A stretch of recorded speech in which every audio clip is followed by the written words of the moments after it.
Let's talk about Ben Gordon.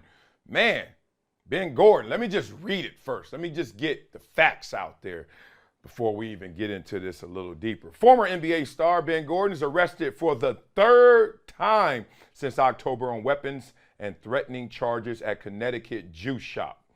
I mean, could you get anything more contrasting than weapons at a juice shop? Well, let's talk through it. Former NBA guard Ben Gordon was arrested on those charges, and this is his third arrest since October.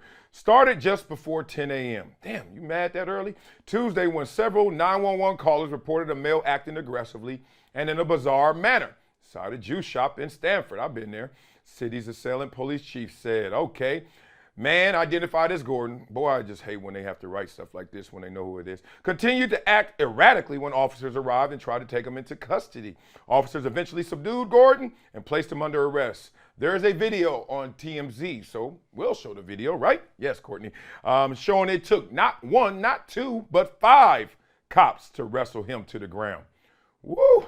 These body cams are saving lives out here. Boy, oh man, that could have went ugly. They found a folding knife. I don't even know what a folding, is it made of something not metal? Is it paper? Folding knife clipped to Gordon's pocket and a stun gun, damn, and brass knuckles in his backpack. Is he playing Fortnite with these are some weird weapons to have. We have a slingshot too. Gordon was arrested on charges including carrying a dangerous weapon. That's a light charge. Second-degree threatening and interfering with an officer. Yep. Let's talk about the other 2 incidents, right? Charged with punching his son, oh, come on, at New York's LaGuardia Airport. All right, we remember that one. And in November, he was charged with a misdemeanor battery causing bodily harm and making physical contact in Chicago for allegedly punching a McDonald's security guard. Woo, man, got a lot going on. His son looks pretty young. I'm not gonna guess the age. All right, so him in a juice shop, him in McDonald's, he about to throw some hands or some crazy weird weapons. And then the one with his son, obviously. What is going on here? Everything has a price. Everything has a cost, right?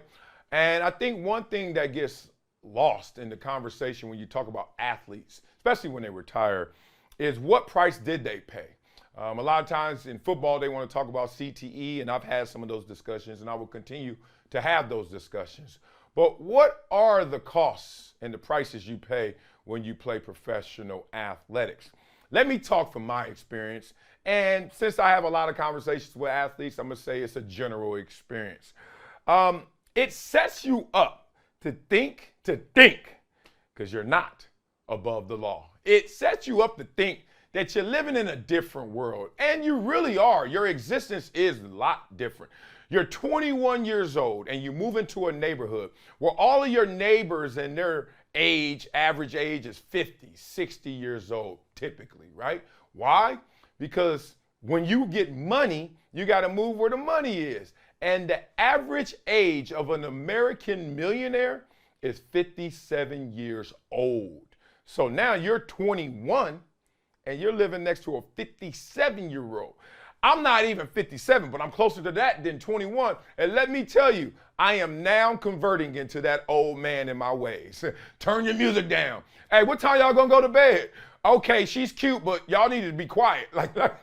I have converted into old man ways, right? I'm at a red light, and if I hear somebody bumping, I'm literally like, dog, really? Like, you can't hear it? You ain't got no AirPods?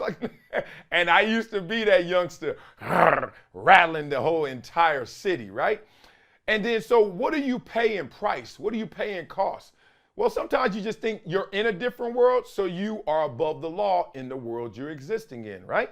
And you're prone to so many emotional disturbances. Because in athletics, you're able to take it out. I see that with my 7-year-old. When he doesn't go out the house, he's just having a lazy day, a pajama day as we call it. When they just boxed in and bottled in, oh, they are hard as hell to maintain and just to be around. They just got to let that energy out, right? I swear, pro athletes, we're the same way, man. And we got to play a child's game even longer. Like when we were adults in your 30s. So where's all that energy go is just my first question. Y'all seen the athletes when they retire? A few, if not a lot of them, get fat, right? Look at me talking. like them. They get bigger, right? One, you're not working out the same. Calories in, calories out. Well, guess what? Not burning off as many calories. But two, where can you direct that energy? You say, just keep playing the sport you were playing. Well, it's kind of hard to find pickup football games, right? Well, play flag. Well, it's kind of hard with my hip that I had to limp through my 10th year with, or my foot that's been sore since my 3rd year, you know? So no matter what you're gonna do, you're not gonna be able to hit the gas the same way. So therefore, you're not gonna get the same out of it. You can go do tie bowl. You can do whatever you wanna do. Ain't nothing like those cleats and that light and that sound and those 80,000. And that other dude that you can take out all of your frustrations on. And no, what's the worst they're gonna say? Foul. What's the worst they're gonna say? Penalty. Like, it's crazy. So that is a different world. Here's the part that I don't think gets discussed enough.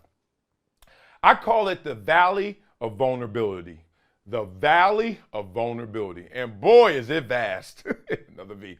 It is so hard to go into the real world and to now trust that you're in a different world, that you've been in a situation and circumstance that you have invested in and you've been protected from that real world, that abyss, that valley of vulnerability. Because when you're in that valley, you got to start learning different skills, even though you have the proper habits. Oh, no one's tougher than an athlete. No one's tougher than someone who has work determination like an athlete does.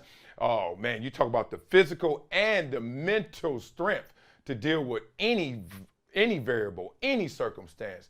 Oh man, we are built for hard workers, passionate, got desire to do anything to the fullest.